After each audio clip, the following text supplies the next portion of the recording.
Welcome to the battle vid between the Droid Turbo and the Note 4. This is Batman.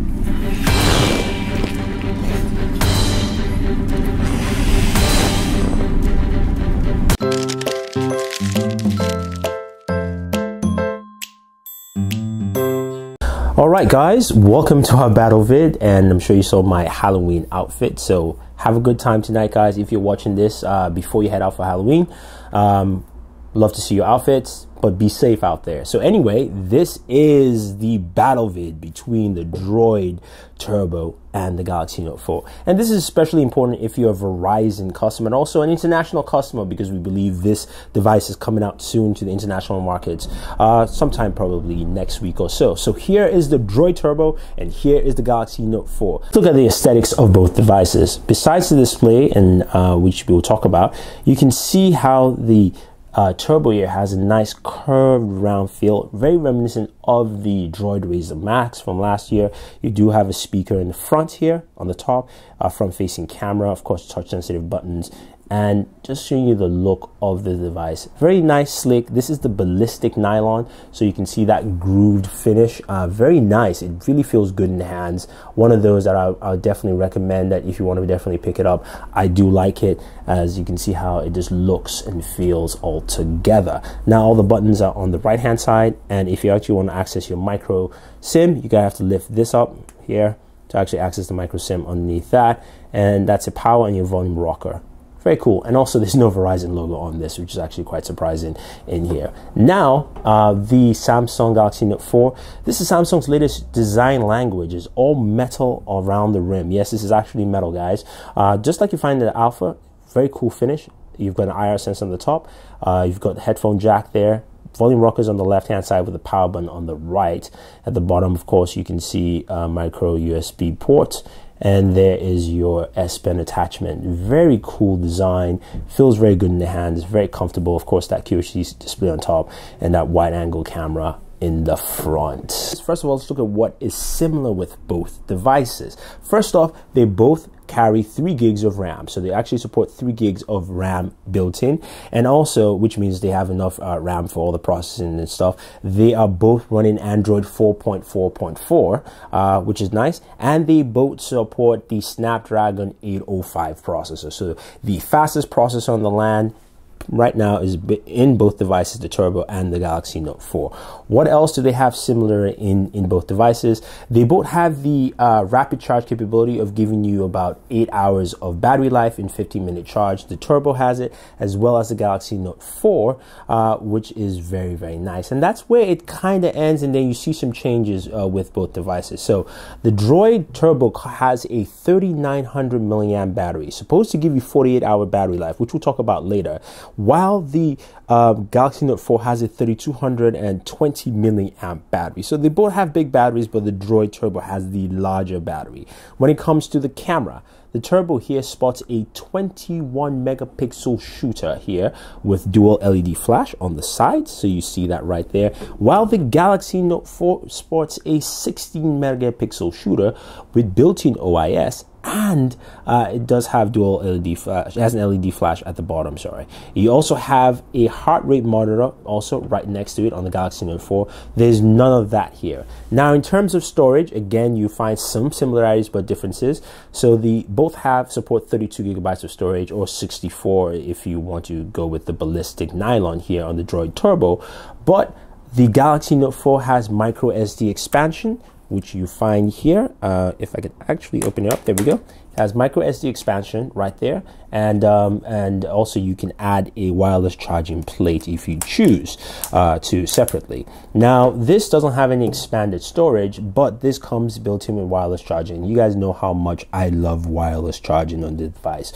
So again, you find some differences between both devices. Now we flip them around, and they both have some very, very lovely displays. Now the Turbo spots a 5.2 inch QHD display with a PPI of 565. So it's got a high PPI and it's got a lovely QHD display. We'll show you the display in a second.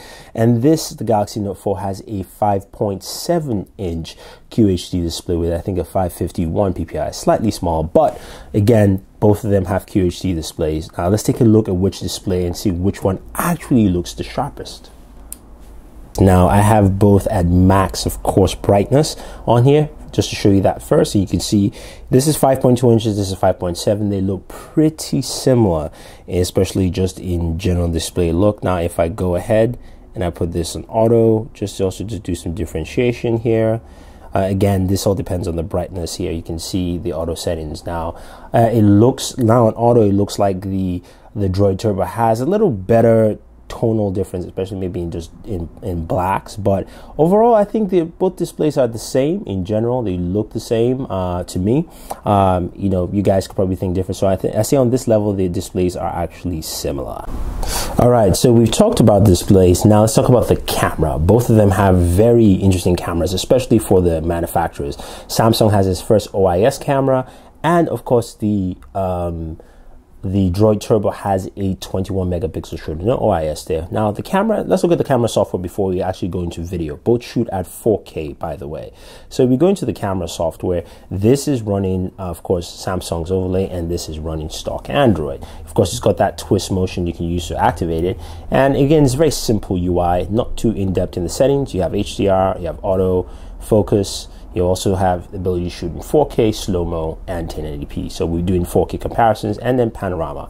And that's it. That's all you have for the camera. Now, if you want something more extensive, Samsung gives you that both. So you do have, of course, your record, your shooter. You have different modes you can go through, rear cam selfie modes and on. And you also do have, of course, more camera details where you can go into things like setting out the, tap to focus recording mode, the metering mode, white balance, HDR on and off, ISO, things like that. So there are more modes, and pretty much in Android, I think Samsung has the more feature focused software. Now, in terms of functionality, it's all your choice. I will go with Samsung in terms of the full functionality, but let's see how they both handle 4K recording, and we'll take a look at some sample photos from both devices. Alright guys, here is 4K recording with the Droid Turbo on my left and the Samsung Galaxy Note 4 on my right.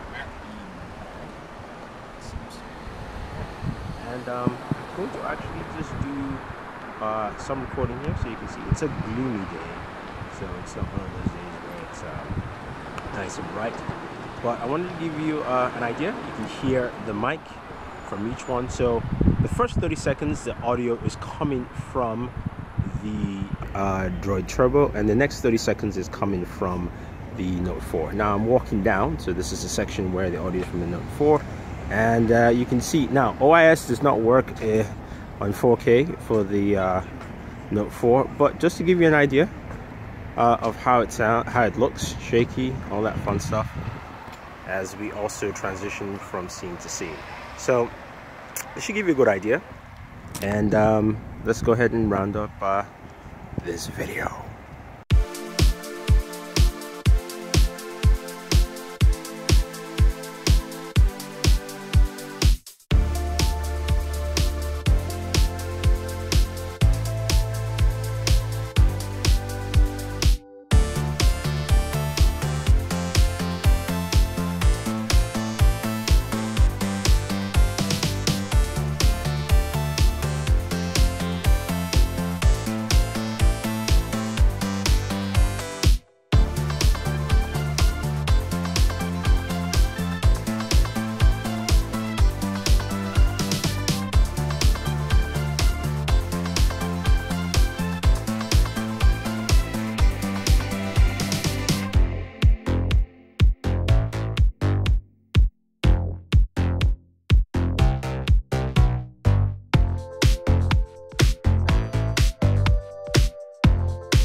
All right, so we've taken a look at the cameras from both devices, and both actually do a very decent job in terms of taking photos and videos. I am a little, I like the Samsung more for nighttime photos, or at least low light, and I do like the Motorola for daylight. But I think they do a good job. I would like to see OIS on a Motorola camera at some point, but you can make that judgment for yourself there. But I think Samsung kind of wins on the 4K video. So besides the camera, what else do we have here that actually makes differences between both devices and something that you actually want to use and pick? So what are the extra features? That's what you actually buy a device for, because most devices nowadays have the same specs. In case in point, two devices here have similar specs all through and through, except maybe screen size. But what other extra features do you have? Now, I haven't set it up here, but you've seen it on other devices. You do have the motor, so you have some of those Motorola gestures. So for instance, if you want to actually access your screen, your hand comes closer, you can actually unlock your screen either way like that. You can also go into the Moto software, do some of the hands-free gestures to react, to actually basically wave off calls. You can also use your OK Google gestures by actually naming your device a certain way, which you've seen with other devices. So you have that in, and it's pretty cool, and it works out very, very well. So I like that, and that's a pretty cool feature set from Motorola. Very simple, basic, but works pretty well for your functionality. Now, what do you have here with Samsung? Now, I'm just going to turn this off for a second. Samsung here has a whole host of features that you actually have. So first of all, you do have a fingerprint scanner, so you can actually use this to unlock your device. You can also use it on different apps, and you can also use it with PayPal. So that's one key thing. You also have a slew of other functionalities. You have here the side key, where if you can't reach the bottom, so this is also basically for one-handed gesture movement. So instead of you reaching the bottom for your back or your home or multi-key, it's actually here, and you can actually reposition this to any position on screen, either left or right-handed. So that gives you the ability to have full access to your device without actually moving to the lower buttons if you have smaller hands. So that's one cool feature. The other feature also is the new multitask. You just hold down, you bring a multitask menu up, and I can actually use that for a couple of things. So I can go ahead and open up, say, my text message, and then open up the browser, and I have full multitask. I have actually two layers here open that I can actually use for multitasking. So that is one very interesting feature that Samsung has and Samsung brings to the table, just to give you a clearer look at that. So you can see that I can send text messages and browse the web at the same time. The other cool key feature, which we all know quite well, is the S Pen, the mighty S Pen, which has a whole slew of functionality here. S Pen has been detached, where of course we can write, we can use to navigate the screen in this case entirely. So we do have that functionality there, and you know, we can navigate the screen, we can compose, we can write with it. We can also go back to a home screen and use it as a snap tool if you want to actually take snapshots, and it just works very well. So that is the extra features, and to me, I prefer the extra features of the Galaxy Note 4. Yes, the gesture controls are nice. Yes, using OK Google is cool, but the S Pen brings so much more to the table with the Note 4. The fact that you can actually write notes, you can use Evernote, you can actually store notes on here, quickly take down things easily with the S Pen. The multitask feature, having the split screen, really goes a long way, especially with the larger display on there. So I think that does a whole lot to bring more to both devices. Now, let's talk about battery life. So both of them have big batteries. You have a 3200 milliamp battery here on the Galaxy Note 4, and you have a 3900 milliamp battery on the Turbo. Now, you should expect the Turbo claims to give you about 48 hours of battery life. That is true if you're using making phone calls or texting, but as a whole, the Turbo gives you I would say more than 24 hours, and the Galaxy Note 4 gives you more than 24 hours also. But I think the Galaxy Note 4 battery lasts longer. You also do have the ultra power saving mode and the power saving mode on the Galaxy Note 4. I said S4, I apologize, the Note 4. So the Note 4 battery tends to last longer, and they both have turbocharging built in, so you can turbocharge, or at least quickly charge both devices faster, but I'll give the edge to the Note 4. So in that case in point, with our battle vid over, who is the winner? Well, it is quite clear to me. I think even though they are both well-spec devices, I think the Note 4 takes the edge here, because what you have with the Galaxy Note 4 is a device that literally comes packed with the latest feature sets, but also adds a little more, especially with the one-handed controls, you know, the multitasking menu on the side here, and also the Mighty S Pen. So the fact that you have all these features really adds a lot to the table. It's got a solid camera also that gives you good recording and photos. You do have a long-lasting battery. You have a built-in heart rate monitor, fingerprint sensor, and you have a lot of features packed into this nice device altogether. So that's pretty much it, guys. So if you have any questions, any comments on this Halloween episode of BattleVid, let me know. Otherwise, don't forget to like this video, share this video, and favorite this video so we can make more videos for you. Do subscribe to the channel and always enjoy your entertainment.